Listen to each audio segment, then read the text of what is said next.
Welcome back to Product Critique, where we dissect the latest and greatest in gaming. Today, we're diving deep into the dystopian world of Slave Zero X, a 2.5D platformer that promises blood, guts, and plenty of action. Let's see if this game lives up to the hype. From the get-go, Slave Zero X immerses you into a gritty, futuristic universe filled with chaos and conflict. The visuals scream retro vibes with a modern twist, and the soundtrack? Oh boy, it's like adrenaline in audio form.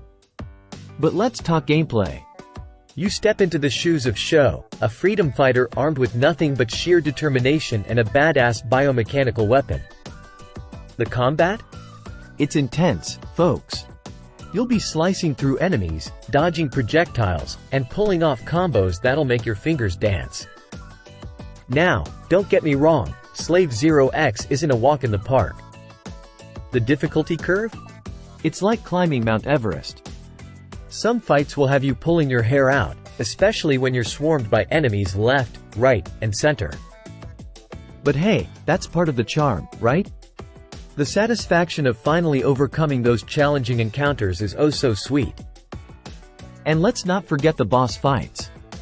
Each one is a test of skill and strategy, pushing you to your limits in epic showdowns.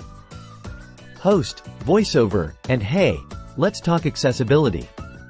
Slave Zero X offers a range of options to tailor your experience, from tweaking visual effects to adjusting subtitles. It's a nice touch that makes the game more inclusive for everyone.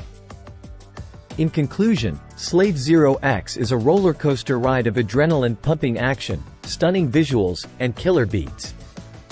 Sure, it has its moments of frustration, but the thrill of conquering its challenges makes it all worth it. So, if you're ready to choose violence and dive into a world of mayhem, Slave Zero X is calling your name. Thanks for tuning in to Product Critique. Don't forget to like, subscribe, and hit that notification bell for more reviews on the latest gaming gems. Until next time, happy gaming!